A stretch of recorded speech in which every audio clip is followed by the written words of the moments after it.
الحمد لله الذي هدانا لهذا وما كنا لنهتدي لولا أن هدانا الله. لقد جاءت رسل ربنا بالحق والصلاة والسلام على سيد الأنبياء وأشرف المرسلين سيدنا وشفيعنا وطبيب نفوسنا وحبيب قلوبنا مولانا ومقتدانا أبي القاسم محمد اللهم صل على محمد صلى الله عليه وعلى أهل بيته الطيبين الطاهرين المعصومين المظلومين المنتجبين المكرمين الذين أذهب الله عنهم الرجس وطهرهم تطهيرا.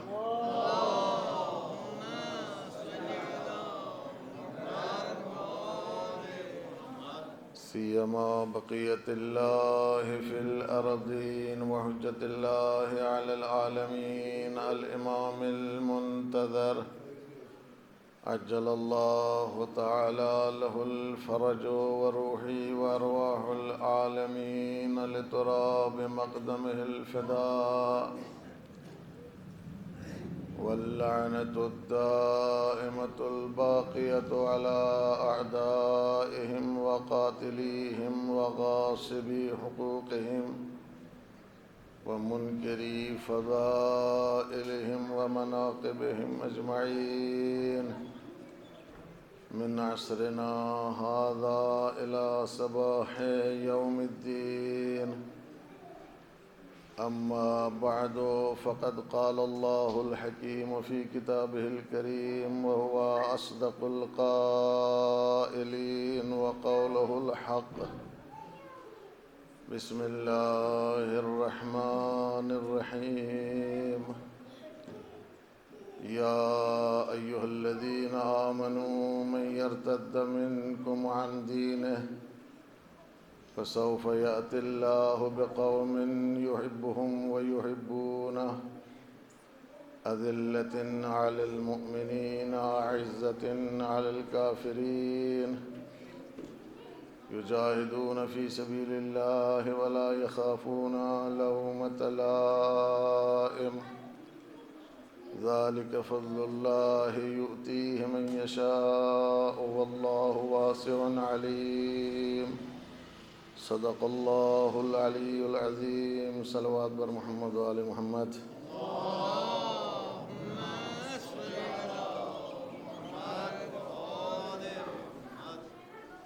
ایک بار سورہ حمد و 3 بار سورہ قل هو اللہ کی تلاوت فرما کر جس مرحوم کے لیے مجلس رکھی گئی ہے اس کی روح کو ایصال ثواب فرمائیں. بسم اللہ من الشیطان الرجیم. بسم اللہ الرحمن الرحیم. الحمد للہ رب العالمین الرحمن الرحیم مالک یوم الدین ایاک نعبد و ایاک نستعین اهدنا الصراط المستقیم صراط الذین انعمت علیہم غیر المغضوب علیہم ولا الضالین. بسم اللہ الرحمن الرحیم. قل هو اللہ احد اللہ الصمد لم یلد ولم یولد ولم یکن له کفوا احد. بسم اللہ الرحمن الرحیم. قل هو اللہ احد اللہ الصمد لم یلد ولم یولد ولم يكن له كفوا أحد. بسم الله الرحمن الرحيم. قل هو الله أحد الله الصمد لم يلد ولم يولد ولم يكن له كفوا أحد. اللهم اغفر له واجعله عندك في أعلى العليين وارحمه وإيانا برحمتك يا أرحم الراحمين. صلوات بر محمد وآل محمد.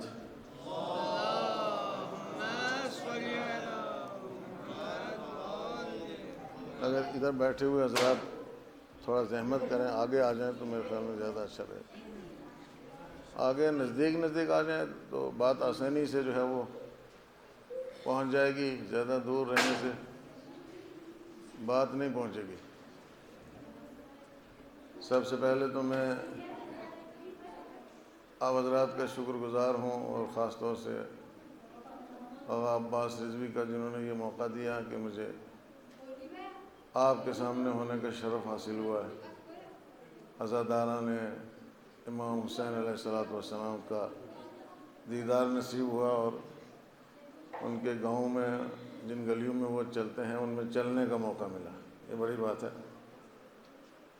یہ بڑا شرف ہے کہ جہاں سے عزادار گزرے وہاں سے آدمی گزرے، تو اس سے بہتر شرف اور کوئی نہیں ہو سکتا، بشرطے کہ آدمی اس کی اہمیت کو درک کرے۔ دوسری بات جو ہے وہ مجھے یہ عرض کرنی ہے کہ آغا صاحب جو ہے وہ ہمارے بزرگوار ہیں، جنہوں نے ہمارا تعارف کروایا ہے۔ یہ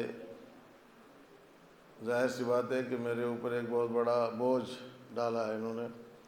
یہ بزرگوار ہیں ماشاءاللہ، خود بستی کے بہت بڑے عالم ہیں اور انتہائی قابل آدمی ہیں، انتہائی باصلاحیت انسان ہیں، بہت زیادہ باصلاحیت اور انتہائی منکسر اور متواضع، جو ایک عالم کی شان ہوتی ہے اس شان کے مالک ہیں۔ لہذا آپ حضرات جو ہے وہ ان باتوں پہ نہ جائیں جو انہوں نے میرے بارے میں کہی ہیں، بلکہ یہ خود ان کی جو ہے وہ ذرہ نوازی ہے اور انکساری ہے۔ یہ بزرگ شخصیت ہیں آپ کے علاقے میں، اور ایسی شخصیت کو اللہ کی نعمت سمجھنا چاہیے، اور اس طرح کی شخصیتیں جو ہیں وہ بار بار پیدا نہیں ہوتی ہیں۔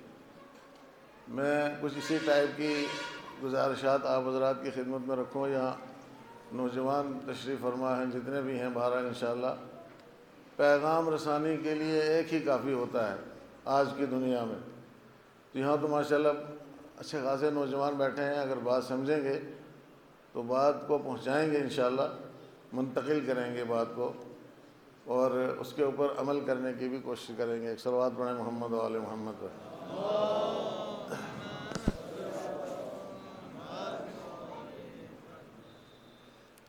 ہمارے جو نظام ہے، اس آیہ کریمہ کا ترجمہ کرنے سے پہلے میں ایک اور آیہ کریمہ کا آپ حضرات کی خدمت میں ترجمہ کرتا ہوں۔ توجہ کے ساتھ سنیں، توجہ کے ساتھ سماعت فرمائیں، ادھر ادھر نہ دیکھیں، تھوڑی دیر کی بات ہے انشاءاللہ۔ ایک اور آیہ کریمہ کا ترجمہ پیش کرتا ہوں اور اس کی تفسیر اور توضیح بیان کرتا ہوں۔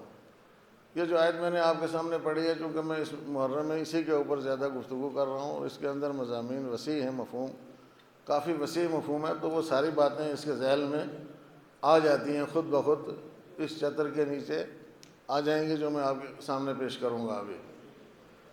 قرآن مجید میں سورہ توبہ میں آیت ہے، فَلَوْلَا نَفَرَ مِن كُلِّ فِرْقَةٍ مِّنْهُمْ طَائِفَةٌ لِيَتَفَقَّهُوا فِي الدِّينِ وَلِيُنذِرُوا قَوْمَهُمْ إِذَا رَجَعُوا إِلَيْهِمْ لَعَلَّهُمْ يَحْذَرُونَ، کہ ہر فرقے میں سے ایک طائفہ، ایک گروہ کیوں اپنے وطن کو ترک نہیں کرتا، کیوں اپنے گھروں سے کوچ نہیں کرتا، کیوں اپنی بستی کو نہیں چھوڑتا، کس لیے؟ جائے لِيَتَفَقَّهُوا فِي الدِّينِ، تاکہ دین سیکھے، دین کو سمجھے، شریعت کو سمجھے، اسلام کو سمجھے۔ وَلِيُنذِرُوا قَوْمَهُمْ إِذَا رَجَعُوا إِلَيْهِمْ، اور جب پلٹ کے اپنی قوم کے پاس آئے تو وہ قوم کو ڈرائے، انذار کرے، لَعَلَّهُمْ يَحْذَرُونَ، تاکہ اس کی قوم جو ہے وہ دوزخ سے بچ جائے، عذاب الہی سے بچ جائے، گمراہ ہونے سے بچ جائے۔ ایسے سمجھ میں آیت آپ نے سنی ہوگی، طلاب جو بیٹھے ہیں انہوں نے کئی بار سنی ہوگی، لیکن توجہ کم جاتی ہے ہماری، ہم سن سن کے گزرتے رہتے ہیں، رک کر کے غور نہیں کرتے ہیں، دھیان نہیں دیتے ہیں کہ ان آیات میں، قرآن مجید میں پروردگار عالم کیا پیغام دے رہا ہے، اس نے کیا ارشاد فرمایا ہے۔ اسی لیے قرآن مجید شکوہ کرتا ہے، افلا یتدبرون القرآن ام علی قلوب اقفالها، کیا یہ لوگ قرآن میں تدبر نہیں کرتے ہیں، یا یہ کہ ان کے دلوں پر تالے لگے ہوئے ہیں، تالے لگے ہوئے ہیں۔ سماعت فرمائیں توجہ کے ساتھ آپ حضرات، یہ لوگ قرآن میں تدبر نہیں کرتے ہیں، غور نہیں کرتے ہیں، وجہ کیا ہے اس کی؟ کیا ان کے دلوں پہ تالے لگے ہوئے ہیں کہ جس کی وجہ سے یہ قرآن میں تدبر نہیں کرتے ہیں، قرآن کی تلاوت نہیں کرتے ہیں، قرآن کا ترجمہ نہیں سیکھتے ہیں، قرآن کی تفسیر نہیں سیکھتے ہیں، قرآن مجید کے مفاہیم سے آشنائی حاصل نہیں کرتے ہیں، قرآن کا مطالعہ نہیں کرتے ہیں صحیح معنوں میں، اور قرآن کو سمجھنے کی کوشش نہیں کرتے ہیں۔ دنیا میں کسی کتاب کو آدمی نہ سمجھے، اگر قرآن کو سمجھ جائے تو کافی ہے اس کے لیے، کوئی کتاب پڑھنے کی ضرورت نہیں ہے۔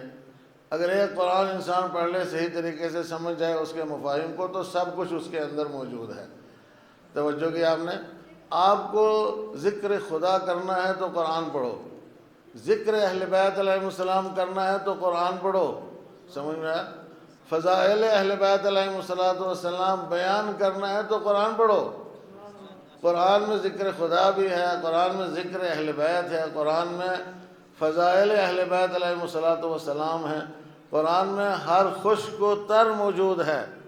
قرآن پڑھو، انتہائی قیمتی کتاب ہے، انتہائی عظیم سرمایہ ہے، جسے پروردگار عالم نے ہمارے اور آپ کے حوالے کیا ہے، ہمیں دیا ہے۔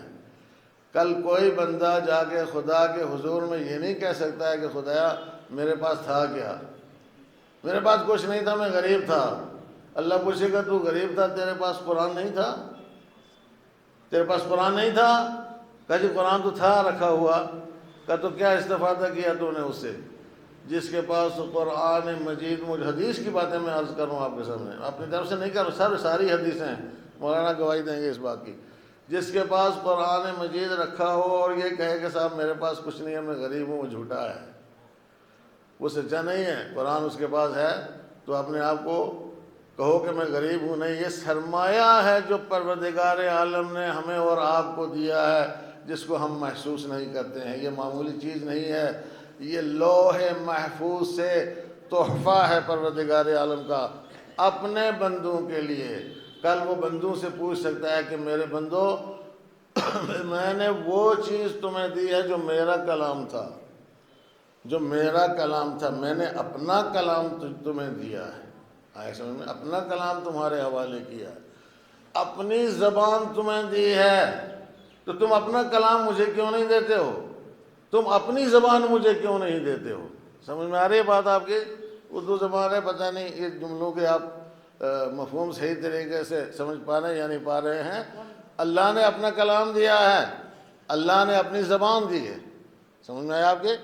اور اللہ ہم سے کہتا ہے کہ تم میرا کلام لیا ہے، تم نے میری زبان تم نے لی ہے، تو اپنا کلام مجھے دو، اپنی زبان مجھے دو، تم مجھ سے بات کرو، تم مجھ سے گفتگو کرو۔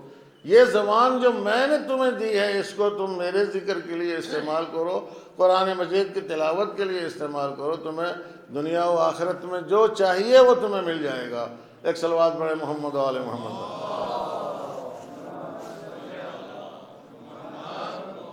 میں جس بات کی طرف آپ حضرات کو لے جانا چاہتا ہوں اس پر ضرور دھیان دیں، نوجوان جو یہاں تشریف فرما ہے ضرور دھیان دیں اس بات کے اوپر۔ اور پھر جب سنیں تو ہمارے یہاں اکثر یہ عادت ہو گئی ہے کہ میں یہ جملے ہمیشہ کہتا ہوں، اور شاید یہاں بھی مجھے لگتا ہے کہ یہ جملے صادق آ رہے ہیں، چونکہ میں تقریر جو کرتا ہوں ہمیشہ پہلے سے تیاری کر کے تقریر نہیں کرتا ہوں، میں مجمع میں بیٹھ کے مجمع دیکھ کے تقریر کرتا ہوں۔ ایک صلوات پڑھے محمد و آل محمد۔ مجھے پتہ چل جاتا ہے کہ کون آدمی جو ہے وہ غور سے سن رہا ہے اور کون آدمی ایسے ہی سر ہلا رہا ہے۔ ایک اور صلوات پڑھے محمد و آل محمد۔ اور یہ کوئی نئی بات نہیں ہے، یہ تو بہت پرانی وہ داستان ہے جو دہرائی جاتی ہے ہر جگہ۔ جب سرکار دو عالم تقریر کیا کرتے تو ایسی دو طرح کے، بلکہ کئی طرح کے لوگ ہوتے تھے۔ کچھ تو غور سے سنتے تھے، بڑی دقت کے ساتھ سنتے تھے، بڑی محنت کے ساتھ سنتے تھے، ایک ایک بات دل و جان میں اتارتے تھے، دل و جان میں اتارتے تھے ایک ایک بات۔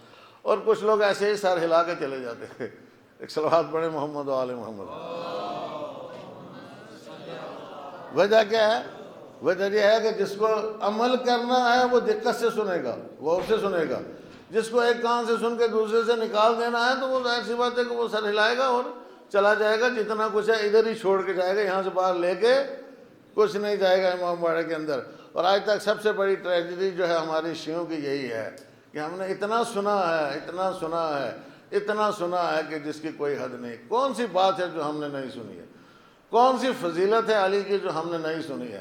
کون سا ذکر ہے اہل بیت علیہ الصلوۃ والسلام کا جو ہم نے نہیں سنا ہے؟ آیا سمجھ میں؟ بہت کچھ ہم نے سنا ہے، لیکن سن سن کے ہم کیا ہو گئے ہیں؟ سن ہو گئے، سن سن کے سن ہو گئے ہیں عزیزان گرامی۔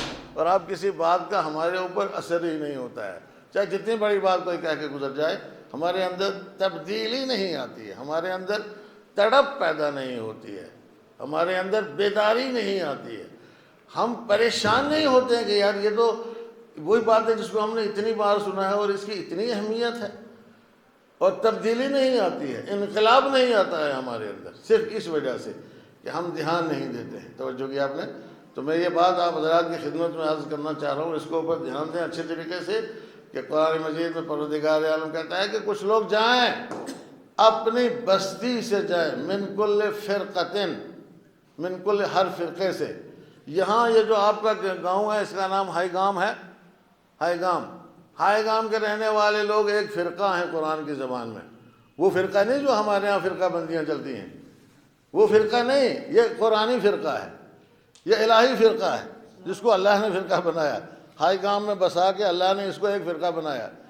اس فرقے میں سے، یا دوسری بستیاں ہیں، اس فرقے میں سے، یا تیسری کوئی بستی ہے، اس فرقے میں سے کچھ لوگ کیوں کوچ نہیں کرتے ہیں، کیوں اپنے گھروں کو نہیں چھوڑتے ہیں کہ وہ جائیں، جا کر کے دین سیکھیں، دین حاصل کریں، لِيَتَفَقَّهُوا فِي الدِّينِ، اور پھر اس کے بعد جائیں تو جا کر کے وہاں ساکن نہ ہو جائیں، وہاں جم نہ جائیں، وہاں ٹھہر نہ جائیں، وہاں وطن نہ بنا لیں اس کو اپنا، بلکہ جائیں علم حاصل کریں، واپس آئیں، اپنی بستی میں واپس آئیں، اپنے لوگوں میں واپس آئیں، اور آ کر کے يُنذِرُوا قَوْمَهُمْ، اپنی قوم میں انذار کریں، اپنی قوم کو ڈرائیں، اپنی قوم کو دین سمجھائیں، اپنی قوم کو شریعت سمجھائیں، اپنی قوم کو قرآن پڑھائیں، اپنی قوم کو احادیث پڑھائیں، اپنی قوم کو معارف اہل بیت علیہ السلام سے آشنا کریں، اپنی قوم کو اصول دین سکھائیں، اپنی قوم کو فروع دین سکھائیں، اصول دین فروع دین، سمجھ میں آیا؟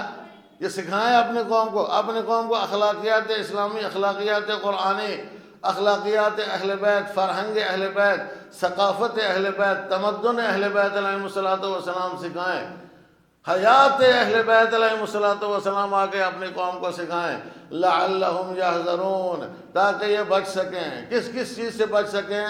دنیاوی آفتوں سے بچ سکیں، اخروی آفتوں سے بچ سکیں، دنیاوی عذاب سے محفوظ رہیں، آخرت کے عذاب سے محفوظ رہیں۔ تو عزیزان گرامی، دنیا اور آخرت کے عذاب سے محفوظ رہنے کا قرآن مجید کی نظر میں واحد طریقہ یہ ہے جو میں نے آپ حضرات کی خدمت میں عرض کیا ہے، یہ نص قرآن ہے، میرے لفظ نہیں ہے، قرآن کے الفاظ ہیں، اللہ کا ارشاد ہے، نص ہے قرآن کی۔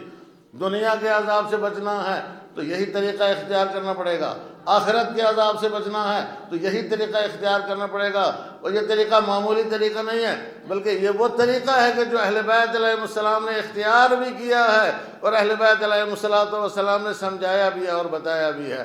ایک صلوات پڑھے محمد و آل محمد پر۔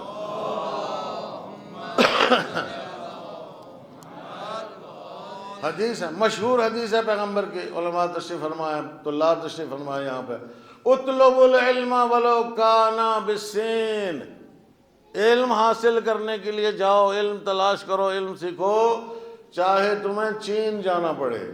کہاں جانا پڑے؟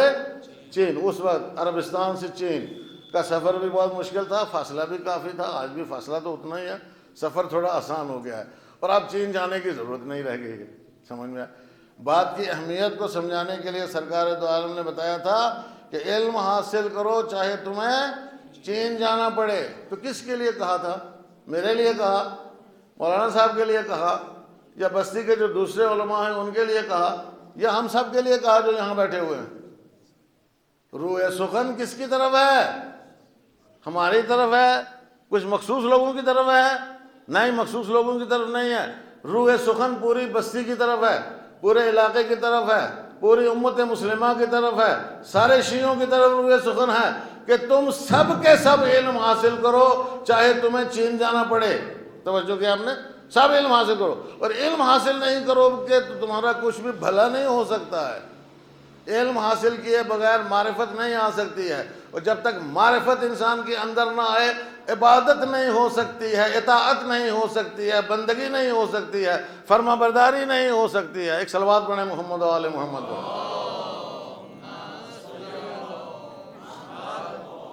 میں تھوڑی دیر کے لیے اس آیت کریمہ پر رک کے آپ سے کچھ باتیں کروں گا عزیزان کرام، پھر اس کے بعد شاید اگر وقت ملا تو کسی اور موضوع کو چھیڑوں گا، لیکن یہ بہت ضروری موضوع ہے خاص طور سے خطہ کشمیر کے لیے، جو یہ میں بات آپ کی خدمت میں اس لیے کہ ہم لوگ یہ سوچتے ہیں کہ ساری غلطی ان علماء کی ہے، سارا قصور جو ہے ان علماء کا ہے، یہی نہیں سیدھے کرتے، یہی نہیں ہدایت کرتے، یہی نہیں راستہ بتاتے ہمیں۔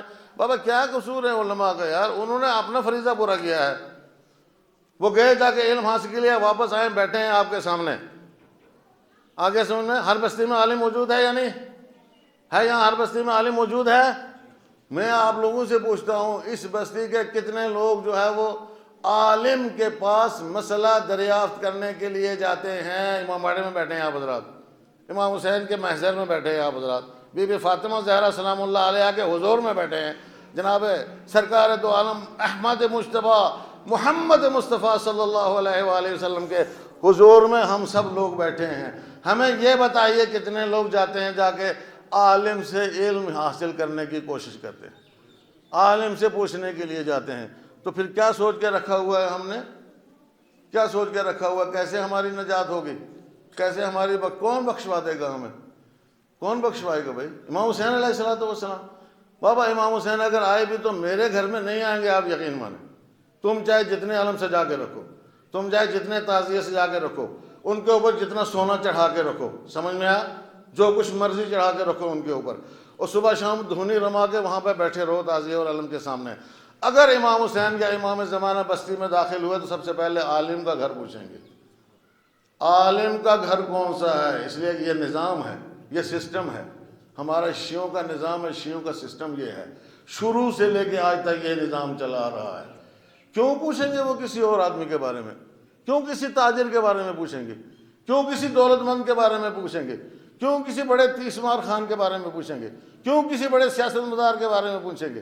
ان کو کسی سیاست مدار کا کوئی ڈر نہیں ہے، کسی دولت مند سے وہ نہیں گھبراتے، دولت تو ان کی ٹھوکر میں ہوتی ہے ہر وقت، دولت اہل بیت علیہ السلام کے قدموں میں ہے عزیزان گرامی، وہ نہیں، وہ سسٹم سکھانے کے لیے، طریقہ سمجھانے کے لیے عالم کے گھر میں آئیں گے، میرے آپ کے گھر میں نہیں آئیں گے، وہاں آئیں گے، ان سے پوچھیں گے آپ کو کیا مشکل ہے، آپ کو کیا پریشانی ہے، سمجھ میں آ، اور ان کی مشکل دور کریں گے، ان کی پریشانی دور کریں گے۔ بستی و عالم سب سے بڑی شکایت یہی کرے گا کہ کوئی مشکل نہیں، کوئی عالم امام کے سامنے جاؤ ہاتھ نہیں پھیلائے گا مولا آپ دولت سے میرا دامن بھر دیجیے۔ آپ یقین مانیں عزیزوں دوستوں بزرگوں، کسی عالم کو دولت کی ضرورت نہیں ہے، کوئی دولت کا بھوکا اور پیاسا نہیں ہے۔ وہ یہ شکایت ضرور کرے گا کہ مولا میں بستی میں بیٹھا ہوں مگر میرے پاس مسئلہ پوچھنے کے لیے کوئی نہیں آتا ہے، میرے پاس علم سیکھنے کے لیے کوئی نہیں آتا ہے۔ توجہ کی آپ نے، میرے پاس معارف اہل بیت علیہ الصلوۃ والسلام سیکھنے کے لیے کوئی نہیں آتا ہے۔ جو سب سے بڑی شکایت ہے وہ یہ ہے، اور یہ شکایت ہماری ہے مولا کی بارگاہ میں، مولا کے سامنے۔ توجہ کی آپ حضرات نے، ایک صلوات پڑھیں محمد و آل محمد پر۔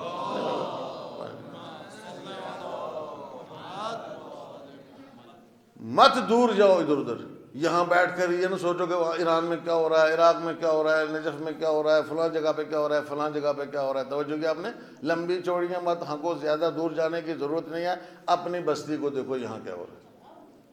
اپنی بستی کو تمہیں اللہ نے ایک نظام دیا ہے، تمہیں اہل بیت علیہ الصلوۃ والسلام نے ایک نظام دیا ہے، اس نظام کے تحت چلو۔ یہ قرآنی نظام ہے، یہ الہی نظام ہے، یہ ائمہ اہل بیت علیہ الصلوۃ والسلام کا نظام ہے۔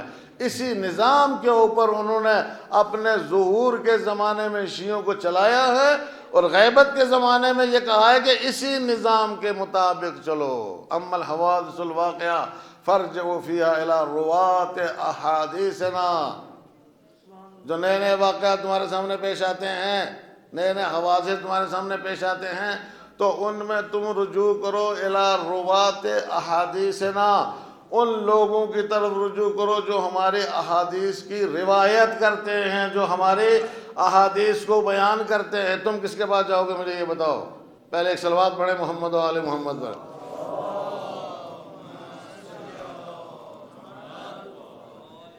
نہیں اس طرح کی صلوات جو ہے وہ کیوں، آخر صلوات میں کنجوسی کیوں کرتے ہیں؟ آواز زور سے نکالیں۔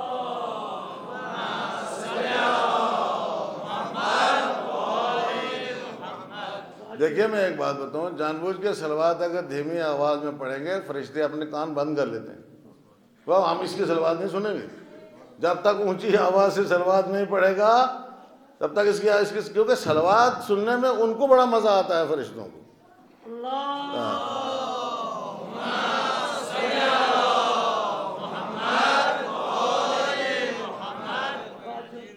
صلوات ایک یہی تو دعا ہے جو قبول ہوتی ہے اللہ کی بارگاہ میں بغیر کسی شک و شبے کے. یہی دعا ہے عزیزو، یقین ہے کہ یہ قبول ہوتی ہے بارگاہ ربوبی میں. اس لیے اگر دعا قبول کروانا ہے تو اول و آخر صلوات پڑھو، بیچ میں دعا کرو. بیچ میں دعا کرو تو دعا قبول ہوگی. آئے سمجھ میں؟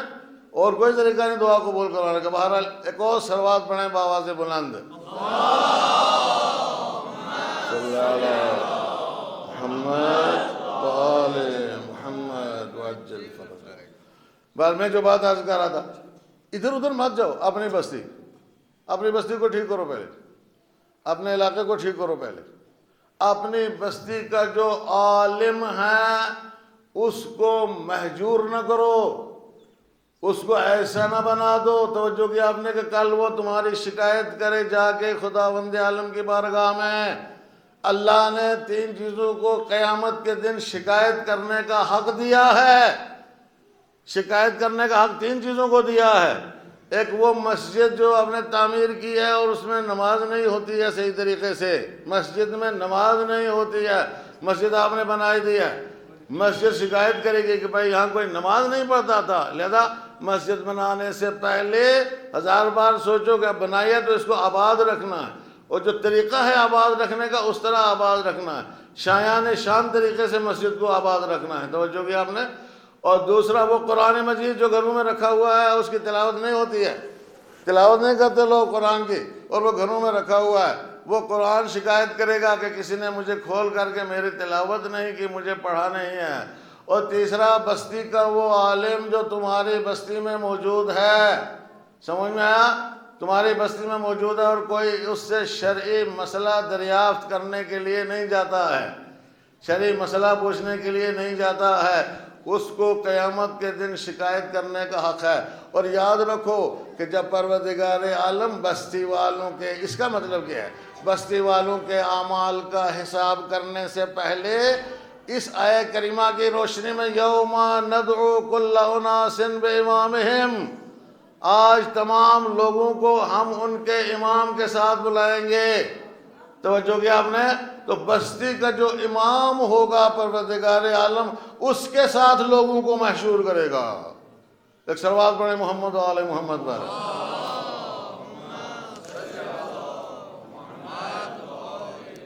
ہم اور آپ کیا سوچتے ہیں اس کا مطلب کیا ہے کریمہ کا؟ اس کا مطلب کیا ہے؟ بابا امام کے ساتھ محشور کرے گا اور پھر امام سے پوچھا جائے گا، امام سے باز پرس ہوگی. یعنی ہم بچ جائیں گے نا، امام سے ساری باز پرس ہوگی، ہم صاف نکل جائیں گے وہاں پہ. نہیں، امام سے پوچھا جائے گا. اس کا مطلب کیا ہے؟ اس کا مطلب یہ ہے کہ ہم نے جتنے اعمال انجام دیے ہیں ان کے اوپر بستی کے امام کی گواہی ثبت ہوگی. بستی کے امام کی گواہی ثبت ہوگی. اس کو آپ معمولی سمجھتے ہو، بستی کا امام معمولی ہوتا ہے. آپ کو پروردگار عالم نے ایک سسٹم دیا ہے بھائی، ایک طریقہ دیا ہے نا، ایک پروٹوکول دیا ہے، سمجھا، ایک نظام آپ کو دیا ہے خداوند عالم نے کہ اپنی بستی سے کچھ لوگوں کو انتخاب کر کے علم دین حاصل کرنے کے لیے بھیجو. وہ علم دین حاصل کر کے آئیں اور بستی میں جو دینی نظام ہے اس کو اپنے ہاتھوں میں لیں. جو دینی نظام ہے، توجہ کیا آپ نے، تمام وہ امور جو ایک امام معصوم اگر کسی بستی میں ہوگا تو انجام دے گا، وہ سارے امور اگر ایک غیر معصوم امام بستی کا مولوی جو کسی مستند درسگاہ سے پڑھ کے آیا ہے وہ بھی وہی کام کرے گا. ایک صلوات پڑھے محمد و آل محمد.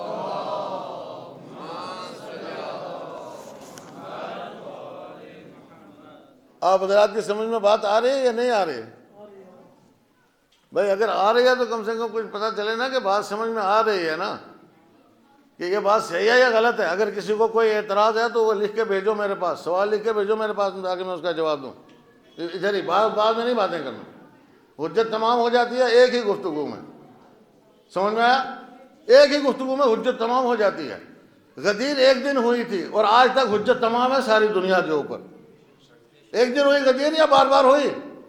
ایک دن رسول خدا نے کہا من کن تو مولا ہو فہذا علی المولا، جس کا میں مولا ہوں جس کا میں مولا تھا اس کا اب یہ علی مولا ہے، یعنی اب میں مولا نہیں ہوں. ہاں زور سے پڑھیں صلوات محمد علی محمد.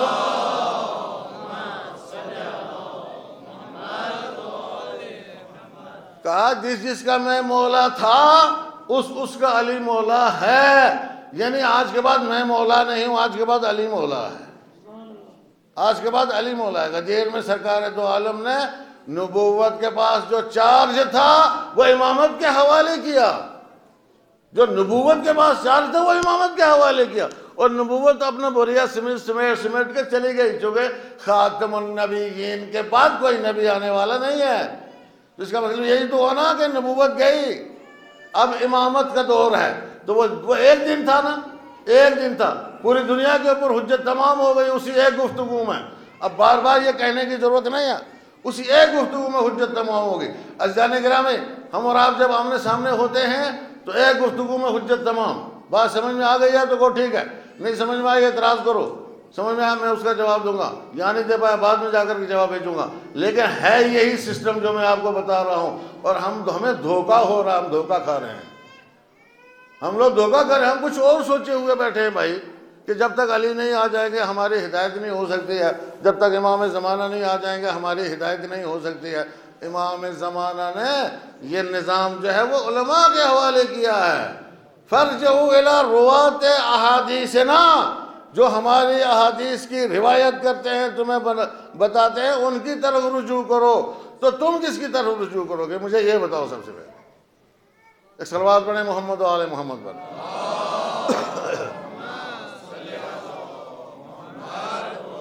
کس کی طرف رجوع کریں گے بھائی؟ کہاں جائیں گے پوچھنے کے لیے مسئلہ؟ کہتے ہیں ہم انٹرنیٹ پہ معلوم کر لیں گے، ہے نا؟ تو انٹرنیٹ پہ کچھ بھی ہو سکتا ہے، صحیح بھی ہو سکتا ہے، غلط بھی ہو سکتا ہے، جھوٹ بھی ہو سکتا ہے، سچ بھی ہو سکتا ہے. توجہ کی آپ نے. اور اگر انٹرنیٹ پہ آپ نے مثلا دریافت کر لیا مسئلہ، اور کل قیامت کے دن مسئلہ غلط نکلا، سن رہے ہیں آپ حضرات، جوان حضرات، میں آپ کے جذبات کی بات کر رہا ہوں بھائی، آپ کی طرف سے بول رہا ہوں. کل وہاں مسئلہ غلط نکلا، کس کا گریبان پکڑو گے؟ انٹرنیٹ کا. انٹرنیٹ کا گریبان پکڑو گے، یار تو نے غلط کیوں بتایا ہمیں. سمجھ میں آئی ہے بات آپ کی؟ لیکن جو بستی کا مولوی ہے، بستی کا عالم ہے، وہ روایت حدیث کرتا ہے اور اقوال معصومین بیان کرتا ہے، مسائل آپ کو بتاتا ہے، توجہ کہ آپ نے جن پر عمل کر کے ہمیں ہدایت پانا ہے. تو اگر کوئی غلطی ہوئی تو بستی کے مولوی کو آپ وہاں پہ پکڑ سکتے ہو کہ یار یہ تو بڑا غلط بتایا تو نے. تو پھر وہ جواب، وہ جانے اس کا امام جانے، وہ جانے اس کا دین جانے، وہ جانے اس کا طریقہ کار جانے. لیکن آپ کے لیے جواب دہ بستی کا مولوی ہے، اور ہمیں اور آپ کو رجوع کرنا ہے بستی کے مولوی کی طرف. اس کے سوا شیعت میں کوئی نظام نہیں ہے. اگر کوئی آپ کو بتاتا ہے تو غلط بتاتا ہے. ایک صلوات پڑھیں محمد و آل محمد.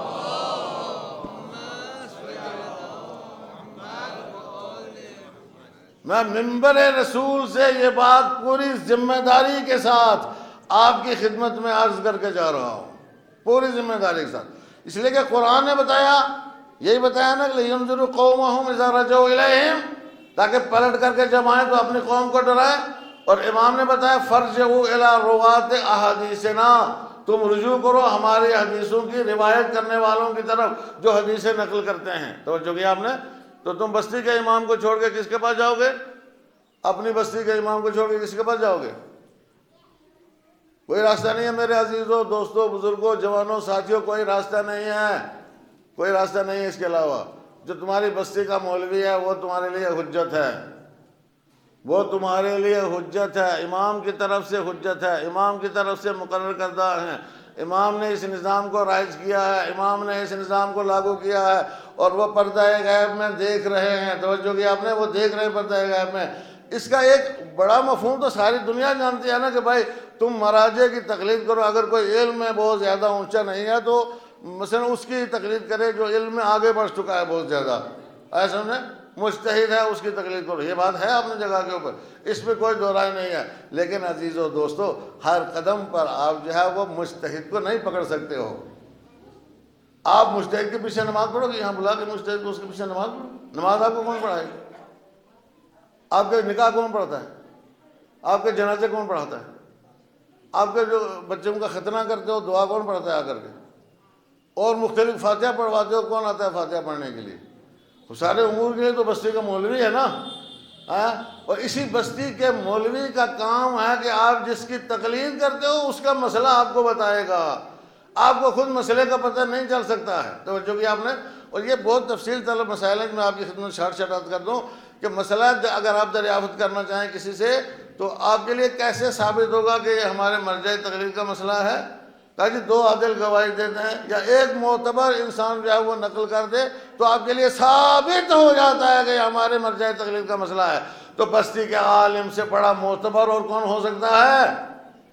جو جانتا ہے اس سسٹم کو، اس نظام کو جانتا ہے، کم سے کم فتویٰ سمجھتا ہے، فتویٰ نقل کرنا اسے آتا ہے، فتویٰ کہاں بیان کرنا ہے یہ اسے پتہ ہے، کس فتوے کو کس جگہ امپلیمنٹ کرنا ہے یہ اسے پتہ ہے۔ یہ ہمیں اور آپ کو پتہ نہیں ہوتا ہے، ہر آدمی کو اس بات کی خبر نہیں ہوتی ہے۔ بستی میں ایک ذمہ دار مولوی اسی لیے ہوتا ہے، لیکن ہم پتہ نہیں کس خواب غفلت میں پڑے ہوئے ہیں اور کیا سوچتے ہیں کہ کون آئے گا آ کے ہماری ہدایت کرے گا۔ ایک صلوات پڑھے محمد و آل محمد۔ یہ کچھ باتیں بہت زیادہ ضروری ہیں جو میں آپ کی خدمت میں آج کروں نا۔ ہوائی تقریر کرنا آتا ہے مجھے بھی، ہوائی تقریر آپ کو پتہ ہے کیسی ہوتی ہے؟ ہاں، نہ آپ سمجھیں کیا کہا ہے نہ میں سمجھوں میں نے کیا کہا، اور آپ واہ واہ کریں بات۔ ایک صلوات پڑھے محمد و آل محمد۔ یہ ہوائی میں یار زمینی بات آپ کی خدمت میں آتا ہوں، زمینی تقریر۔ جب اتنی ذمہ داری جو ہے اس کو دیا، کیا یہ سسٹم بنایا نا، تو تم بھیجو گے، تمہاری ذمہ داری ہے کہ اپنے بستی میں سے 4 5 10 اچھے لڑکوں کو بھیجو، بہترین انٹیلیجنٹ لڑکے، جاؤ دین سیکھ کر کے آؤ۔ آگے سننا، اس کے بعد کیا ہوتا ہے؟ چھوڑ دو ان کو، چھوڑ دو، ان کا ساتھ نہ دو، ان کی خبر نہ لو، نہیں، یہاں سے لے کے وہاں تک ان کی خبر یہ کرو۔ اگر آپ کو ہدایت پانا ہے، اگر آپ کو ہدایت پانا ہے صحیح معنوں میں، تو قرآن نے یہ سسٹم بتایا ہے، یہاں سے تم نے بھیج دیا، چلا گیا علم حاصل کرنے کے لیے، اس کی خبر رکھو، وہاں پہ کوئی پریشانی ہے اس کی پریشانی دور کرو، وہاں کوئی پرابلم ہے اس کو یاد دلاتے رہو کہ بھائی تم گئے ہو علم حاصل کرنے کے لیے، ہم سب کی نظریں تمہارے اوپر ہیں، ہماری امیدوں کا مرکز ہو تم، واپس آؤ گے تو ہمارے جوانوں کی، ہمارے نوجوانوں کی جو ہے وہ زندگیاں سدھارو گے، جب ان کو دین بتاؤ گے، ان کو دین سکھاؤ گے۔ تو مطلب کیا ہوا؟ قرآن نے کہا کہ ان سارے لوگوں کی کفالت کرنا اس بستی والوں کی ذمہ داری ہے، ان سارے لوگوں کی حفاظت کرنا اس بستی والوں کی ذمہ داری ہے۔ تو جو بھی آپ حضرات نے، اور پھر جب واپس آتے ہیں یہ اپنی بستی میں تو ان کی کفالت کرنا پھر کس کی ذمہ داری ہے؟ پھر کس کی ذمہ داری ہے ان کی کفالت کرنا؟ بھائی کون کرے گا؟ اور کہتے وہاں وہ دلی والے نہیں ہمیں پیسہ بھیجتے ہیں، وہ بمبئی والے نہیں بھیجتے پیسہ، نجفی ہاؤس والے، وہ جو تمہارے پاس رکھا ہے وہ کس دن کے لیے رکھا ہے بھائی؟ جو تم کماتے ہو روزانہ کی کمائی میں سے، کیا تم دین کے لیے ایک چھوٹا سا بجٹ مخصوص نہیں کر سکتے ہو؟ ایک صلوات پڑھیں محمد و آل محمد پر۔ یہ صلوات تو مجھے نہیں لگتا سونے والوں کو جگہ پائے گی، ایک ایسی صلوات پڑھیں گے تاکہ یہاں والے تو جاگ جائیں، کم سے کم باہر والے نہیں جاگتے اگر تو۔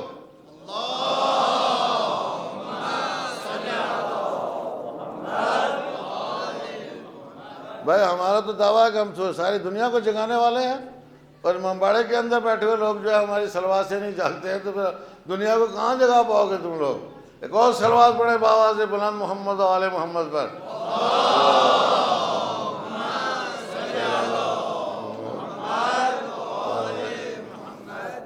تو اس کا مطلب سمجھتے ہو کیا ہے؟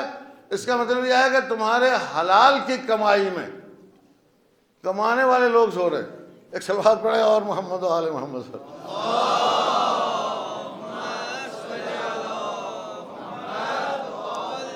یا ہم اور آپ جو ہیں، ہم اور آپ مصرف کرنے والے ہیں بھائی، کمانے والے بڑے بڑے ابھی زندہ ہیں، خدا ان کو سلامت رکھے۔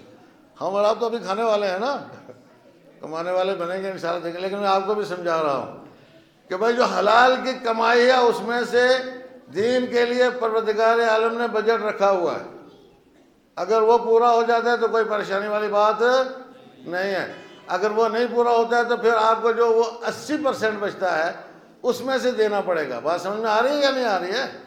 اللہ نے آپ کی بچت میں سے 20% مانگا ہے، وہ 20% کس کے لیے ہے؟ وہ 20% انہی کاموں کے لیے ہے۔ یہ کام جو میں بتا رہا ہوں آپ کو کہ کچھ لوگوں کو بستی سے بھیجنا، وہ دین سیکھیں، واپس آئے، خود کفیل ہوں، کسی کے محتاج نہ ہوں، کسی کے دست نگر نہ ہوں، کسی کا اس کے اوپر احسان نہ ہو، کوئی بڑا جا کر کے اس کو کان سے پکڑے جانا کہ مولوی چلتا ہے یا نہیں چلتا ہے ورنہ باہر نکال دوں گا تجھے مسجد سے۔ سمجھ میں جو آج کل کا ٹرینڈ ہے، جو سسٹم چل رہا ہے اس وقت آج کل، کہ مولوی بیچارہ جو ہے وہ ہر وقت ڈرتا رہتا ہے کب کس وقت جو ہے وہ یہ انجمن والے اٹھا کے مسجد سے باہر کر دیں گے، پریزیڈنٹ کس وقت جو ہے کھانا بند کر دے گا، کس وقت روٹی بند کر دے گا پریزیڈنٹ، لہذا وہ پریشان رہتا ہے۔ بابا مولوی کو پریشان ہونے کی ضرورت نہیں ہے، مولوی کے پاس پورا ایک بجٹ پروردگار عالم نے اس کے لیے رکھا ہے۔ تمہاری بستی میں پورا بجٹ جو ہے وہ اللہ نے اس کے لیے رکھا ہے۔ بے شمار احادیث اس بات کے اوپر موجود ہیں، توجہ کی آپ نے۔ اور جتنے بھی علماء جاتے ہیں، جا کر کے علم حاصل کرتے ہیں، وہ وہاں سے اجازے لے کر کے آتے ہیں مراجع تقلید سے، اور اگر نہیں کسی کے پاس ہے تو یہاں سے بیٹھے بیٹھے اجازہ منگوا سکتا ہے، خمس لینے کا اور خمس صرف کرنے کا، جتنا اس کو ضرورت ہے اس کے مطابق جو بچے گا وہ ادھر دے گا حوزات علمیہ کے لیے۔ توجہ کی آپ نے، یہ نظام ہے، یہ سسٹم ہے۔ اس کے بعد اگر کوئی گیا تو گھاٹے میں ہے، نقصان میں ہے۔ ان الانسان لفی خسر، یاد رکھو کہ انسان گھاٹے میں ہے۔ تمہیں سب سے پہلے اپنی بستی کو دیکھنا ہے، اپنی بستی میں علماء پیدا کرنا ہے اور علماء کی پیروی کرنا ہے، علماء کی اطاعت کرنا ہے، ان کے کہنے کے مطابق دین کے امور میں چلنا ہے۔ کوئی ضرورت نہیں ہے سیاست میں چلے۔ ویسے تو ایک عالم دین جو ہوتا ہے اس کے ہاتھ کھلے ہوتے ہیں، اس کے ہاتھ بند نہیں ہوتے ہیں۔ وہ اقتصادیات میں بھی رہنمائی کر سکتا ہے، سیاست میں بھی رہنمائی کر سکتا ہے، دین میں بھی رہنمائی کر سکتا ہے۔ جتنے موضوعات کا تعلق انسان کی ذات سے ہے، حضرت انسان سے جتنے موضوعات کا تعلق ہے، ان سارے موضوعات میں ایک عالم دین ان کی سربراہی کر سکتا ہے۔ اور اگر کوئی عالم دین کی سربراہی میں رہا تو اس کا مطلب یہ ہے کہ وہ نجات یافتہ ہے، اور اگر کوئی نہیں رہا عالم دین کی سربراہی میں تو یہ دعویٰ ہرگز نہ کرے کہ وہ نجات یافتہ ہے۔ ایک صلوات پڑھیں محمد و آل محمد۔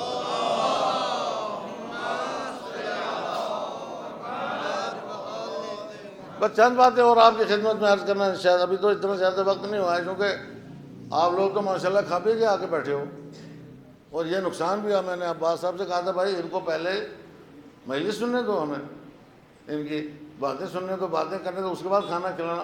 کہانی پہلے کھانا کھلایا، میں نے پہلے کہا تھا 50% جو ہے وہ چلے کھانا کھا کے، چونکہ ایسا ہوا نا جب پیغمبر نے پہلے دن دعوت ذوالشیرہ میں بلایا تو کھانا کھایا اور رفو چکر ہو گئے، نتیجہ میں دوسرے دن پیغمبر کو خرچہ کرنا پڑا۔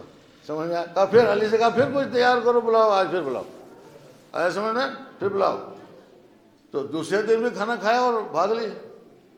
اب تیسرے دن حضرت ابو طالب نے کہا علی بلاؤ، لوگوں بلاؤ، کھانا کھلاؤ۔ سمجھ میں آیا؟ جب کھانا کھا چکے تو دروازے کے اوپر کھڑے ہو گئے کہ آج جو بھی یہاں سے باہر نکلے گا اس کی ٹانگیں توڑ دوں گا، پہلے میرے بھتیجے کی بات سنو اور اس کے بعد یہاں سے جانا۔ ایک صلوات پڑھے محمد و آل محمد۔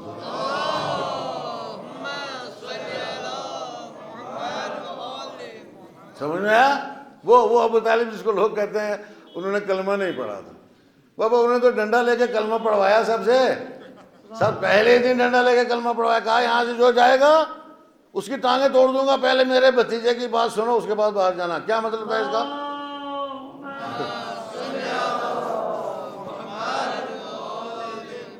مطلب یہی تھا کہ پہلے میرے بھتیجے کا کلمہ پڑھو، یہی مطلب تھا بھائی، اور کوئی مطلب نہیں اس کا ہوتا ہے۔ سمجھنے میں لوگوں کو دھوکہ ہو گیا ہے، انہوں تو کلمہ پڑھوایا ہے، ان کو پڑھنے کی کیا ضرورت ہے؟ اصل وہ تو جزو کلمہ ہے، کلمے کا حصہ ہے۔ سمجھ میں آیا؟ ان سے لوگ کہتے ہیں انہوں نے کلمہ نہیں پڑھا، کلمہ تو ان کے وجود کے بغیر مکمل ہی نہیں ہو سکتا ہے۔ وجود ابو طالب کے بغیر اسلام کا کلمہ مکمل نہیں ہو سکتا ہے۔ اس لیے پہلے دن انہوں نے پڑھوایا. تو اب یہ عباس صاحب کا قصور ہے، اس میں ہم کیا کر سکتے ہیں؟ صلوات پڑھیں محمد و آل محمد. ورنہ چلو پہلے کھانا وانا کھا لے، مجلس ہو جاتی پھر آرام سے کھانا کھاتے ہیں. لیکن ہمارے یہاں سسٹم اصل میں دوسرا ہے. ہم کیا کرتے ہیں کہ یار ایسا کرو کہ بھائی، ہم تو یہ کہتے ہیں کہ پہلے نماز پڑھا کرو، اس کے بعد جو ہے وہ کھانا کھایا کرو اطمینان سے بیٹھ کر کے. کشمیری ویسے ایک بات مجھے پسند آئی ہے کشمیر کی، یہ کھانا بہت اطمینان کے ساتھ بیٹھ کے کھاتے ہیں، ایسے پورا حق ادا کرتے ہیں کھانا کھانے کا، اور یہ کرنا بھی چاہیے. یہ اچھی بات ہے، قابل تعریف ہے، واقعاً قابل تعریف. مذاق نہیں کر رہا ہوں، چونکہ جتنی دیر کھانا کھانے میں آدمی لگاتا ہے پروردگار اس کو اس کی عمر کا حصہ شمار نہیں کرتا ہے. مولوی صاحب بیٹھے ہیں، تصدیق کریں گے. آپ جتنی دیر کھانا کھانے میں لگاؤ گے، اللہ کہتا ہے میری نعمتیں کھا رہا ہے، چھوڑ دو اس کو، اس کی عمر کا حصہ شمار نہیں کرنا. فرشتوں سے کہتا ہے کہ اس کو بیچ میں سے کٹ کر دو، عمر اس کی جو ہے وہ یہ عمر میں شامل نہیں ہونا چاہیے. تو 10-5 سال 15-20 سال تو کشمیری ویسے بھی بڑھوا لیتے ہیں اپنی عمر کھانا کھانے میں. ایک صلوات پڑھے محمد و آل محمد. آپ حساب لگائیں بھائی. اگر اسی طرح کی دعوتیں مثلا روز ہوتے رہیں، اور اگر ایک دوسرے کو دعوتیں کرتے رہو کہ جو بہت بڑا ثواب ہے اس کا، مطلب پوری بستی جو ہے وہ ایسے ہی، ضروری نہیں ہے مجلس کے لیے دعوت کرو. ایک دن بھائی آج فلاں کے یہاں دعوت ہے، سارے وہاں کھانا کھائیں گے. تو اب اس کی باری جو ہے کب آئے گی جا کر کے؟ بستی میں اگر 50 گھر ہیں تو 50 دن بعد باری آئے گی. تو گھر تو اپنا بچا ہوا ہے سارا کچھ. تو اس کا سب سے بڑا فائدہ کیا ہوگا؟ جتنی دیر بیٹھ کے کھاتے ہو عمر میں شمار نہیں ہوگا. عمر بڑھانے کا راز بتا رہا ہوں، اس سے بہترین راز اور کوئی نہیں ہو سکتا ہے. اور یہی بتایا بھی گیا عزیزان گرامی، اگر آدمی صلہ رحم کرتا ہے اپنے قرابت داروں کے ساتھ، رشتہ داروں کے ساتھ، اور بہترین صلہ رحم یہی ہے کہ بھائی سب رشتہ داروں کو گھر میں بلا لو کہ بھائی آج میرے یہاں بیٹھ کر کے کھاتے ہیں، کل تمہارے یہاں بیٹھ کے کھائیں گے، پرسوں اس کے یہاں بیٹھ کر کے کھائیں گے. تو کتنا جو ہے وہ صلہ رحم ہوگا، سمجھ میں آیا؟ اور پھر کتنا اس کا ثواب ملے گا اللہ کی طرف سے، وہ الگ بات ہے. اور عمر میں خود بخود آٹومیٹیکلی اضافہ ہوتا چلا جائے گا. ایک صلوات پڑھے محمد و آل محمد.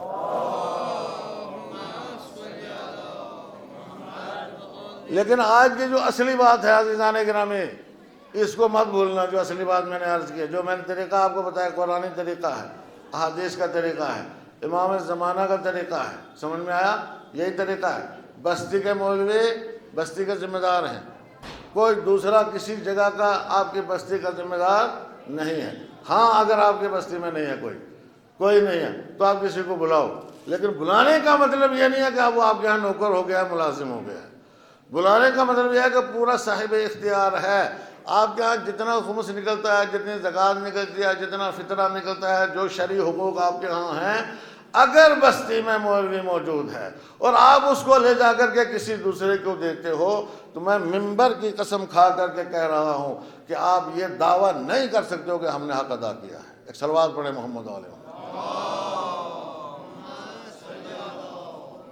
قطعاً کوئی یہ دعویٰ نہیں کر سکتا ہے کہ میں نے حق ادا کر دیا ہے. بالکل. گھر میں جب ضرورت ہے تو باہر نہیں، پہلے آپ پھر باپ. سمجھ میں آ رہا ہے نہیں آ رہا ہے سمجھ میں؟ پہلے آپ اور پھر باپ، یہ نظام ہے قرآن کا.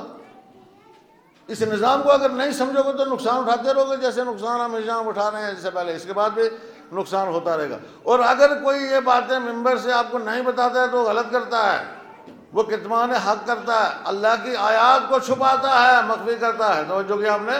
اور پھر وہ اس کو سزا ملے گی اللہ کی طرف سے. دین کی ساری باتیں جو ہیں وہ لوگوں کو بتانا چاہیے، ساری باتیں دین کی، اور لوگوں کو سمجھانا چاہیے کہ دین کے اوپر عمل کرنے کا صحیح طریقہ جو کیا ہے. عزیزان گرامی، ہم جتنا ماتم کر لیں، جتنی عزاداری کر لیں، بہت اچھا ہے ماتم کرنا، عزاداری کرنا، لیکن ماتم اور عزاداری کا نمبر جو ہے وہ آتا ہے تو کون سا؟ 9واں اور 10واں.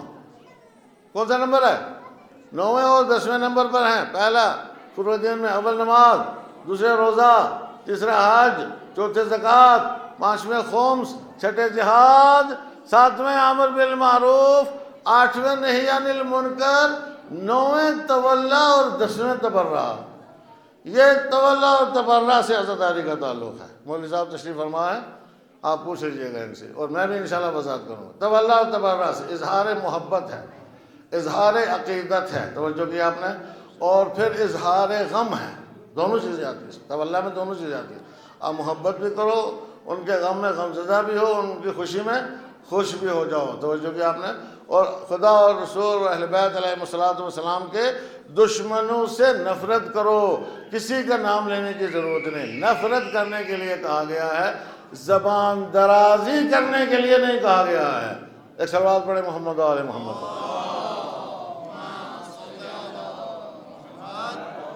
زبان درازی کرنے کے لیے نہیں کہا گیا ہے۔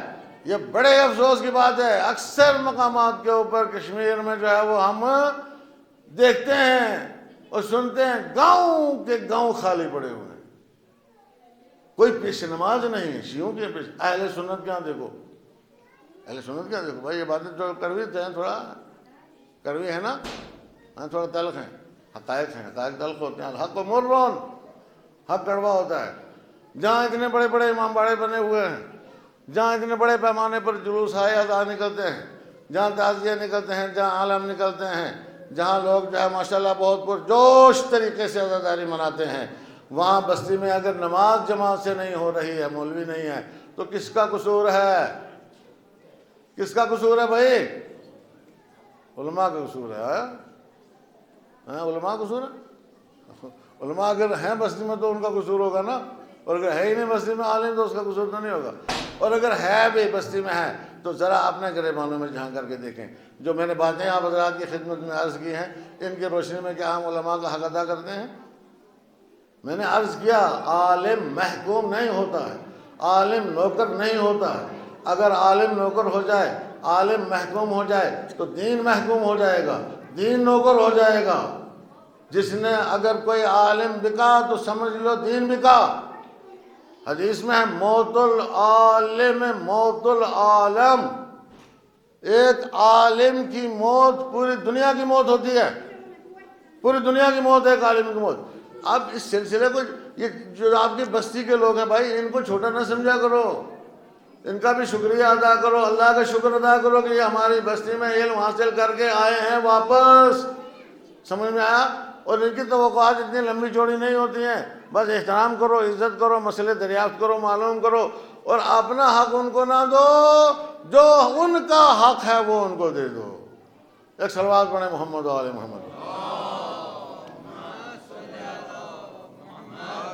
اب بات پتہ نہیں کہاں تک جائے گی، مجھے اس کا کوئی پتہ نہیں ہے، لیکن میں اس لیے کہ یہ کیا کرے گا، ایک عالم جو آپ کی بستی میں وہ کیا کرے گا؟ اس کے بعد جتنا پیسہ آئے گا، اگر وہ واقعی صحیح معنوں میں متدین ہے، دیندار عالم ہے، تو ضرورت کے مطابق اپنے اوپر خرچ کرے گا، باقی جس سے اس نے اجازت لیا ہے اس کو پہنچاتا ہے۔ وہ جس مرجع تقلید کی آپ تقلید کرتے ہو، آپ تو اس کو نہیں پہنچا سکتے ہو ڈائریکٹ، اور آپ کو حق بھی نہیں پہنچتا ڈائریکٹ پہنچانے کا۔ اور اس زمانے میں میرے پاس تو گواہی ہے کہ آغا سستانی حفظہ اللہ تعالیٰ نے ہمارے یہاں سے کچھ لوگ جو ہے خمس کی رقم لے کر کے ان کے پاس گئے اور جا کر کہا یہ مال امام ہے، میں آپ کو دے رہا ہوں۔ کہا یہاں کس لیے لے کر کے آئے ہو مال امام؟ صاحب جواب دیا، مال امام یہاں کیوں لے کر کے آئے ہو؟ تمہارے گھر میں ضرورت نہیں ہے مال امام کی، تمہاری بستی میں ضرورت نہیں ہے مال امام کی، تمہاری بستی میں ضرورت ہے وہاں خرچ کرو جا کر کے، اگر بچے گا تو دینا، ہمارے پاس بہت ہے مال امام۔ تو ایک زمانہ تھا جب ضرورت تھی، پہنچانے کی ضرورت تھی، ایک زمانہ تھا، لیکن آج ضرورت نہیں ہے، آج اتنی پریشانیاں نہیں ہیں۔ توجہ کیا آپ نے؟ آج یہاں جہاں آپ کی بستیاں غیر آباد ہو رہی ہیں، آج یہاں خرچ کرنے کی ضرورت ہے، آج یہاں مسجدوں کو آباد کرنے کی ضرورت ہے۔ عزاداری تو خداوند متعال امام حسین علیہ السلام کے صدقے میں آپ لوگ خود کرتے ہو۔ آئے سمجھ میں؟ جب محرم آتا ہے خود بخود مومن جو ہے وہ عزاداری کے لیے اٹھ کھڑا ہوتا ہے، نہ کسی مولوی کی ضرورت ہے، نہ کسی ذاکر کی ضرورت ہے، کچھ بھی نہیں ہے، بس ایک مجلس کرنا ہے، مرثیہ پڑھنے والا ہو، مجلس ختم ہو جائے گی، قصہ ختم ہو جائے گا، نماز پڑھی یا نہیں پڑھی کچھ پتہ نہیں ہے، تو جو بھی آپ نے باقی حقوق ادا کیے یا نہیں کیے کچھ پتہ نہیں ہے۔ تو عزاداری تو ہوتی ہے، آپ لاکھ کوشش کرو کہ عزاداری نہ ہو، دنیا کا کوئی انسان عزاداری کو نہیں روک سکتا۔ اور عزاداری ہمارا کسی کے اوپر احسان نہیں ہے، عزاداری کا ہمارے اوپر احسان ہے۔ عزاداری ہماری وجہ سے زندہ نہیں ہے، ہم عزاداری کی وجہ سے زندہ ہیں، ہم عزاداری کی وجہ سے زندہ ہیں۔ لیکن عزیزو دوستو، ان چیزوں کو دیکھو، ان جگہوں کو دیکھو کہ جو ویران ہیں، وہ مسجدیں جو ویران ہیں ان کو آباد کرو، اور یہ عزاداری ہے، یہ سب سے بڑی عزاداری ہے۔ بہترین عزاداری جو ہے وہ یہ ہے، وہ سال بھر کی عزاداری ہے، ایک دو دن کی یا محرم کی عزاداری نہیں ہے، نماز ہمیشہ کی عزاداری ہے۔ نماز دن میں 5 وقت کی عزاداری ہے، نماز سے بہتر عزاداری اور کوئی طریقہ نہیں ہو سکتا ہے عزاداری منانے کا۔ نماز عزاداری ہے، سمجھ میں آیا؟ نماز عزاداری نماز کو بچاتی ہے، نماز عزاداری کو بچاتی ہے، یہ دونوں ایک دوسرے کو بچاتے ہیں۔ کوئی شخص چھوڑ کے نماز گئے میں عزادار ہوں، ہو ہی نہیں سکتا ہے عزادار ہو، نماز چھوڑ کے عزادار نہیں ہو سکتا ہے۔ اسی طریقے سے دوسرے تمام احکام جو میں نے بتائے، نماز، روزہ، حج، زکوٰۃ، خمس، جہاد، امر بالمعروف نہی عن المنکر، تولی تبرہ، آئے سمجھ میں؟ ایک ایک چیز پر عمل کرنا جو ہے وہ شعار حسینی پر عمل کرنا ہے، اور شعار حسینی پر عمل کرنا جو ہے وہ عزاداری ہے صحیح معنوں میں۔ ایک صلوات پڑھے محمد و آل محمد۔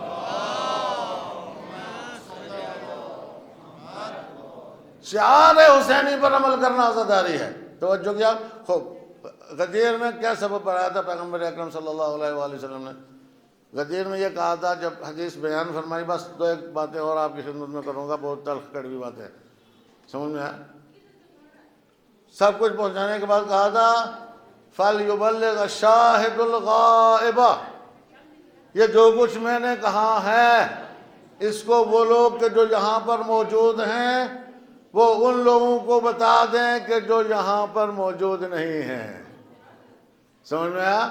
میں بھی آپ حضرات کی خدمت میں یہ عرض کروں گا فَلْيُبَلِّغْ الشَّاهِدُ الْغَائِبَ کہ ایک مولوی نے سرسری باتیں کی اور کچھ اس طرح کی باتیں کہہ کے چلا گیا ہے۔ فَلْيُبَلِّغْ الشَّاهِدُ الْغَائِبَ، جو موجود ہیں وہ لوگ تک پہنچائیں، جو موجود نہیں ہیں۔ نظام بتاؤ ان کو، سسٹم بتاؤ ان کو، طریقہ حیات بتاؤ، زندگی بسر کرنے کا طریقہ بتاؤ۔ نظام اہل بیت علیہم السلام خود بھی سیکھو اور دوسروں کو بھی سکھاؤ، اپنی مسجدیں آباد کرو عزیزان گرامی، اور اپنے ہاں جو مولوی ہیں ان کی قدر کرو۔ ہر بستی میں 5-10 مولوی ہونا ضروری ہے، اس کے بغیر گزارا نہیں ہوتا ہے۔ اب کیا سمجھتے ہو؟ آپ ایک آدھ ڈاکٹر یا کمپاؤنڈر اگر آپ کی بستی میں ہو تو ہمارا آپ کا کام چل جاتا ہے؟ یا بزرگ حضرات بیٹھے ہیں 2 باتیں سن لیں اور چلتا ہے کام؟ نہیں چلتا ہے بھائی، نہیں چلتا ہے۔ ایک آدھ ڈاکٹر کمپاؤنڈر سے کام نہیں چلتا ہے۔ یہاں ہر طرح کا ڈاکٹر ہونا ضروری ہے، ہر طرح کا، تو ہر طرح کا مولوی بھی ہونا ضروری ہے نا۔ ڈاکٹری میں بہت سارے شعبے ہیں تو دین میں بھی بہت سارے شعبے ہیں، توجہ کیا آپ نے؟ اور بھائی جب آپ کے پاس ہے تو آپ کیوں نہیں مولوی رکھ سکتے ہو؟ جب آپ کے پاس ہے، ان کا بجٹ اللہ نے الگ کر کے رکھا ہوا ہے، ان کا بجٹ الگ ہے۔ اگر کوئی نہیں دیتا ہے تو خائن ہے، خائن امام زمانہ کا خائن ہے، توجہ کیا آپ نے؟ تو پھر اگر یہاں نہیں دیتا تو کس کو جا کے دے گا؟ آپ کو کہیں پر جا کے دینے کی ضرورت نہیں ہے، بستی میں مولوی ہے اور اس کے بعد اجازت ہے، آپ اجازت دیکھو اور اس کے حوالے کرو۔ آگے وہ کتنا یہاں خرچ کرے گا، کتنا باہر دے گا، یہ اس کی ذمہ داری ہے، جو اس کا اجازت ہو۔ یہ اجازت اسی لیے دیا جاتا ہے، اور اسی لیے لیا جاتا ہے تاکہ نظام کو آگے بڑھایا جائے، مرکز کا کام بھی چلتا رہے اور بستیوں کے کام بھی چلتے رہیں، دونوں کے کام چلتے رہے۔ لہذا تقسیم بندی ہوتی ہے، وہ تقسیم بندی بستی کے مولوی کا کام ہے، اور اس کے بغیر ہماری برات نہیں ہو سکتی، اس کے بغیر ہمارا چھٹکارا نہیں ہو سکتا، اس کے بغیر ہماری نجات نہیں ہو سکتی ہے دوزخ سے۔ ایک صلوات پڑھیں محمد و آل محمد۔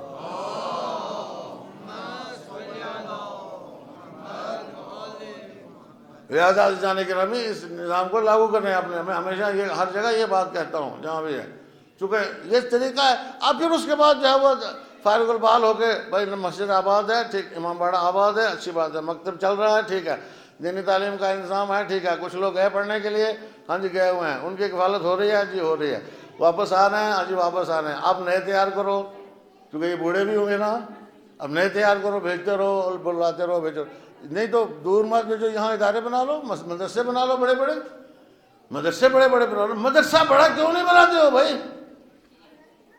کیوں نہیں آپ مدرسہ بڑا بناتے ہو؟ ہم اور آپ یہ سوچتے ہیں ہماری کوئی ذمہ داری نہیں ہے، کس کی ذمہ داری ہے؟ مدرسہ بنانا کس کی ذمہ داری ہے بھائی، یہ بتاؤ مجھے۔ آپ اسکول بنا سکتے، اپنی اولین ذمہ داری سمجھتے ہو، کالج بنانا اولین ذمہ داری سمجھتے ہو، بچے کو ٹیوشن کے لیے بھیجنا یہاں سے دور دراز، چندی گڑھ، یہ وہ، دلی، بمبئی، بنگلور، کلکتہ، فلاں شہر میں بچہ جائے، علم حاصل کر کے آئے، اور اس کے بعد جو ہے وہ طوفان بنے۔ دینی تعلیم کے لیے کوئی فکر آپ کو نہیں، کوئی سوچ نہیں ہے، بابا یہ سارا کچھ اسی دنیا میں رہ جاتا ہے، انجینئرنگ یہی رہ جاتی ہے، ڈاکٹری یہی رہ جاتی ہے، اور دوسری ساری ڈگریاں جو ہیں وہ ادھر ہی رہ جاتی ہیں۔ کوئی قبر میں بھی نہیں بھیجتا آپ کے ساتھ ان ڈگریوں کو، لیکن علم دین وہ ہے جو آپ کے ساتھ جاتا ہے قبر میں بھی، اور آگے آپ کے ساتھ جائے گا۔ ایک صلوات پڑھیں محمد و آل محمد۔ ہر جہت سے آپ لوگوں کو سوچنا ضروری ہے، فکر کرنا ضروری ہے، عمل کرنا ضروری ہے، قوم کو آگے بڑھانا ضروری ہے، اتحاد پیدا کرنا۔ یہ ساری بستیاں مل کر کے یہاں کے مرکز سے جڑ سکتی ہیں، توجہ کیا آپ نے، اور یہاں کا مرکز مل کے عالمی سطح کے اوپر جو مراکز ہیں ان سے جڑے گا، اور عالمی سطح کے سارے مراکز مل کر کے رہبر سے جڑیں گے، رہبر سے جڑیں گے، توجہ کیا آپ نے، تمام علماء مل کر کے رہبر سے جڑیں گے، چاہے وہ مراجع تقلید ہوں یا غیر مراجع تقلید ہوں، سب جو ہے رہبر کے تابع ہوں گے، تو ایک نظام جو ہے وہ صحیح طریقے سے بن پائے گا۔ سب کے سب پوری دنیا میں جس دن رہبر کے تابع ہو جائیں گے سب کے سب مل کر کے، آپ یقین مانیں کہ امام کا ظہور ہو جائے گا، عجل اللہ تعالیٰ فرجہ الشریف۔ چونکہ ابھی تو امام انتظار کر رہے ہیں کہ ہاں میرے شیعہ میرے پاس ہیں، آ رہے ہیں، کوئی آ بھی نہیں رہا، کوئی آواز پر لبیک نہیں کہہ رہا ہے۔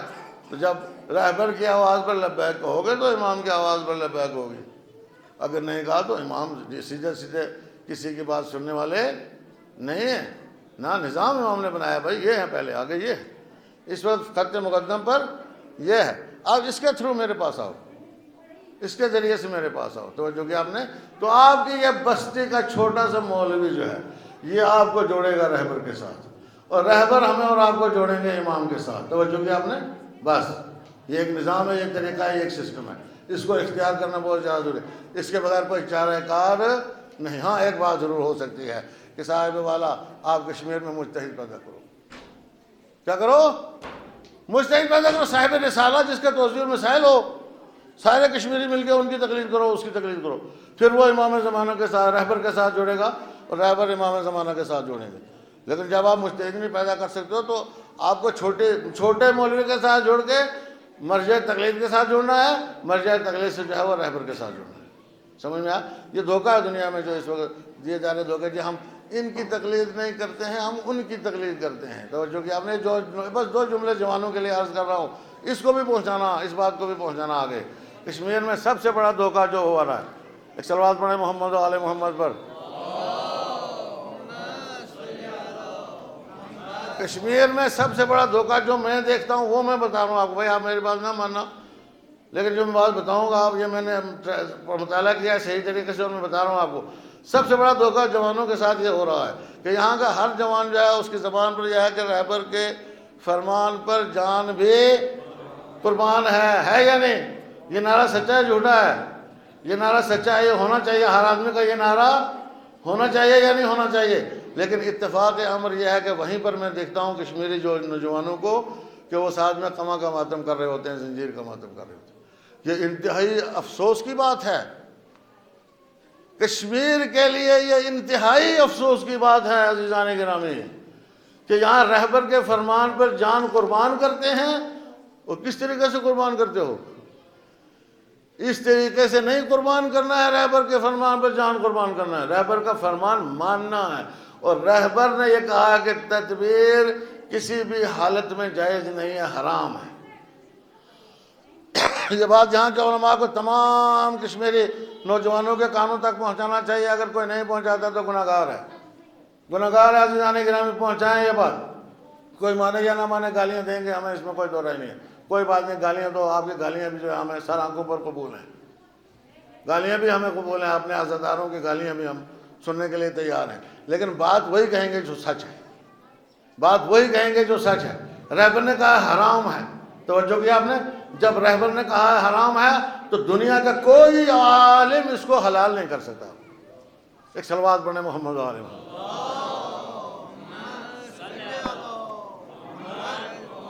دنیا کا کوئی عالم اس کو حلال نہیں کر سکتا، رہبر نے کہہ دیا حرام ہے تو حرام ہے۔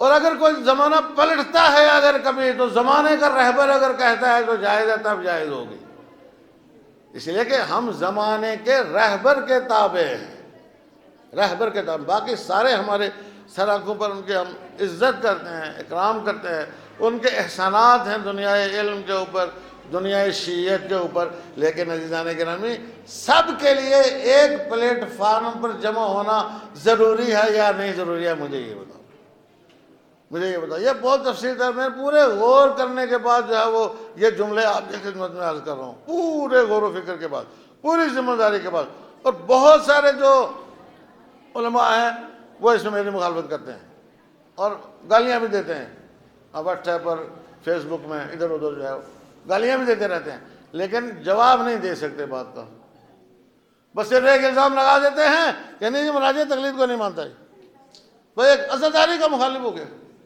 اور تو کون سی عزاداری کرتے ہو جس کے ہم مخالف ہیں؟ یہ عزاداری ہے، رہبر نے کہا اس کو عزاداری کہتے ہیں۔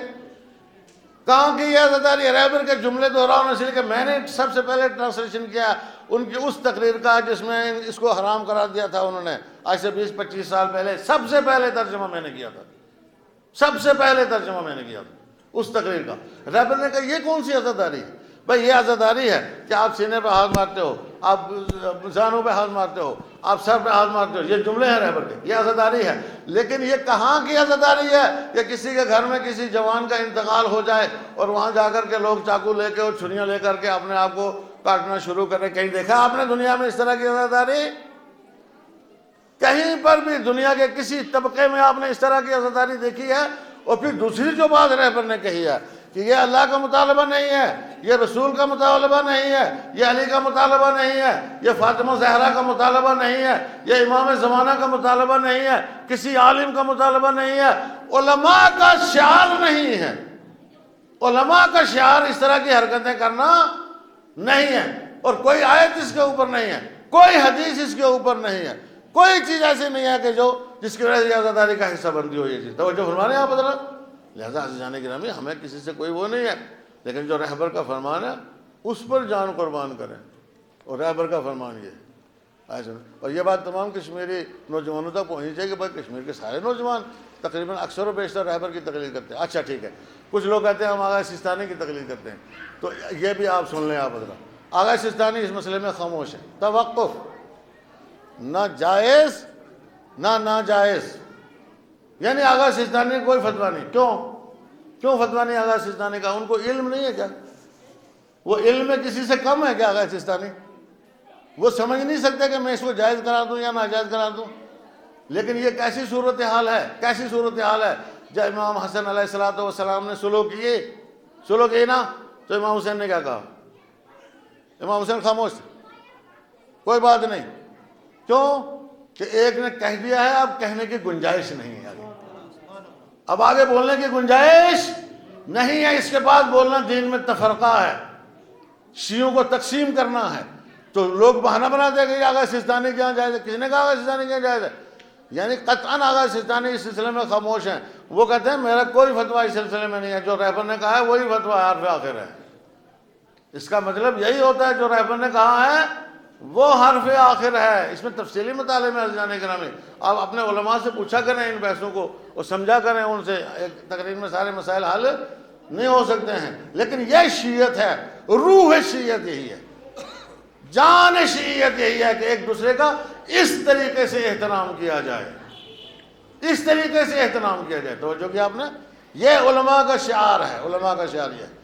اس کے بعد اگر کوئی کسی کا ذکر کرتا ہے تو میں اسے ہاتھ جوڑ کے معافی مانگتا ہوں کہ بابا آپ یہ دو ہی ہیں دنیا شیعوں میں اس وقت جو سب سے اوپر ہیں، چوٹی کے، سمجھ میں دو ایک ہی نقطۂ نظر کے حامل ہیں، تو باقی لوگوں کو جو ہے وہ اس سلسلے میں خاموش رہنا چاہیے، کسی کو کوئی بات نہیں کرنی۔ اور اگر وہ فتوے دیتے ہیں تو آپ کے لیے واجب نہیں ہے ان کی تقلید کرنا، آپ کے لیے لازم نہیں ہے ان کی تقلید کرنا، آپ کے لیے ضروری نہیں ہے ان کی تقلید۔ بس میں اپنی بات جو ہے وہ ختم کرنے جا رہا ہوں، چونکہ اب میں اتنی دور سے آیا ہوں چل کے، کہاں سن رہے ہیں، کچھ لوگ تو جا ہی رہے ہیں تقریباً۔ یہ تھوڑے جو بیٹھے ہوئے آپ لوگ کم سے کم 2-4 باتیں کام کی آپ کی خدمت میں عرض کر جاؤں تاکہ اتمام حجت ہو جائے۔ ایسے سمجھیں بس زحمت میں نے آپ کی تمام کی جو باتیں عرض کی ہیں، ان کے اوپر غور کریں، ان کو توجہ کریں، ان کے اوپر دھیان دیں، ان باتوں کے اوپر مطالعہ کریں، ریڈنگ کریں۔ کسی کو کوئی پریشانی ہو تو میرا نمبر مولوی صاحب کے پاس موجود ہے، اور فیس بک پہ بھی ہے، اور واٹس ایپ پہ بھی ہے، اور میرے خیال میں ٹیلی گرام پر بھی ہے، دوسری جگہوں پر بھی ہے، سب جگہ ہے۔